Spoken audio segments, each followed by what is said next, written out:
ल आजको हाम्रो क्वेसन रहेको छ can two tangents be drawn from -2,3 to parabola y square equals to 8x। अब हामीले यहाँ थाहा पाउनु के पर्यो भन्दाखेरि दुईवटा टेन्जेन्ट पोसिबल हुनको लागि चाहिँ त्यसमा टु डिस्टिङ्क्ट स्लोप्सहरू हुनु पर्यो हो। अब y square is equals to 8x भनेको प्याराबोला भयो, अनि y is equals to mx plus c चाहिँ टेन्जेन्टको इक्वेसन भनेर हामीले मानौँ होइन।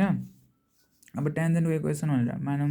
अब टेन्जेन्टको इक्वेसन हो भने यो c को भ्यालु चाहिँ के हुनुपर्छ, a/m हुनुपर्छ, हामीले घोक्या हो नि त। अनि वेयर a भनेको हामीलाई कति छ भन्दाखेरि चाहिँ a भनेको 4 2 जा 8 2 आउँछ, वाइ स्क्वायर इक्वल्स टू 4xसँग कम्पेयर गर्ने हो भने।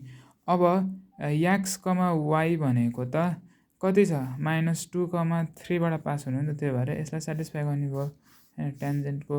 अनि त्यसपछि 3 इज इक्वल्स टू के भयो, याम टाइम्स -2 प्लस 2/m, और 3 is equals to -2m square plus 2 divide by m, 3m is equals to -2m square plus 2, और 2m square plus 3m - 2 is equals to 0।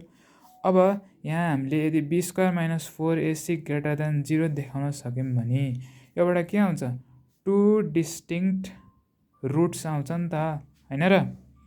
यो b square - 4ac greater than 0 आयो भने अब यहाँ हेरौँ है त, b भनेको के छ 3 स्क्वायर -4, a भनेको 2 छ, c भनेको -2।